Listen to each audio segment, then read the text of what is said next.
कहानी विद्या बड़ी या बुद्धि। किसी ब्राह्मण के 4 पुत्र थे। उनमें परस्पर गहरी मित्रता थी। चारों में से 3 शास्त्रों के पारंगत थे, लेकिन उनमें बुद्धि का अभाव था। चौथे ने शास्त्रों का अध्ययन तो नहीं किया था, लेकिन वह था बड़ा बुद्धिमान। एक बार चारों भाइयों ने परदेश जाकर अपनी अपनी विद्या के प्रभाव से धन अर्जित करने का विचार किया। चारों पूर्व के देश की ओर चल पड़े। रास्ते में सबसे बड़े भाई ने कहा, हमारा चौथा भाई तो निरा अनपढ़ है। राजा सदा विद्वान व्यक्ति का ही सत्कार करते हैं, केवल बुद्धि से तो कुछ मिलता नहीं। विद्या के बल पर हम जो धन कमाएंगे, उसमें से हम इसे कुछ नहीं देंगे। अच्छा तो यही है कि यह घर वापस चला जाए। दूसरे भाई का विचार भी यही था, किंतु तीसरे भाई ने उसका विरोध किया। वह बोला, हम बचपन से ही एक साथ रहे हैं, इसलिए इसको अकेले छोड़ना उचित नहीं है।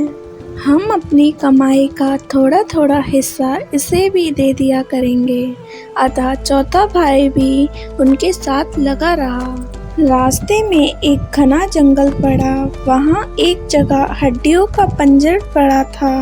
उसे देख उन्होंने अपनी अपनी विद्या की परीक्षा लेने का निश्चय किया। उनमें से एक ने हड्डियों को सही ढंग से एक स्थान पर एकत्रित कर दिया।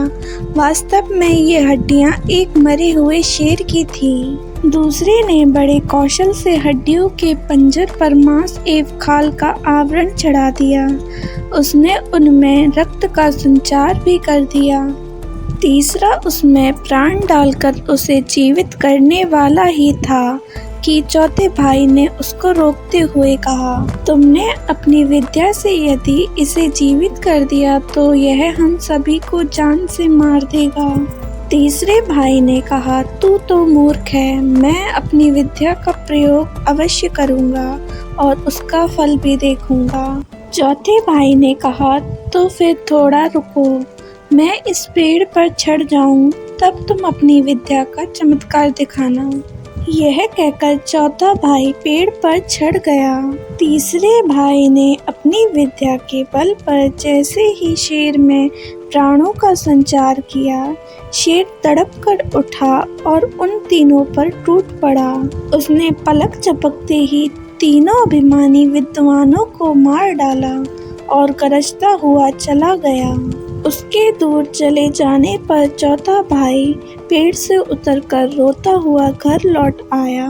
इसलिए कहा गया है कि विद्या से बुद्धि श्रेष्ठ होती है।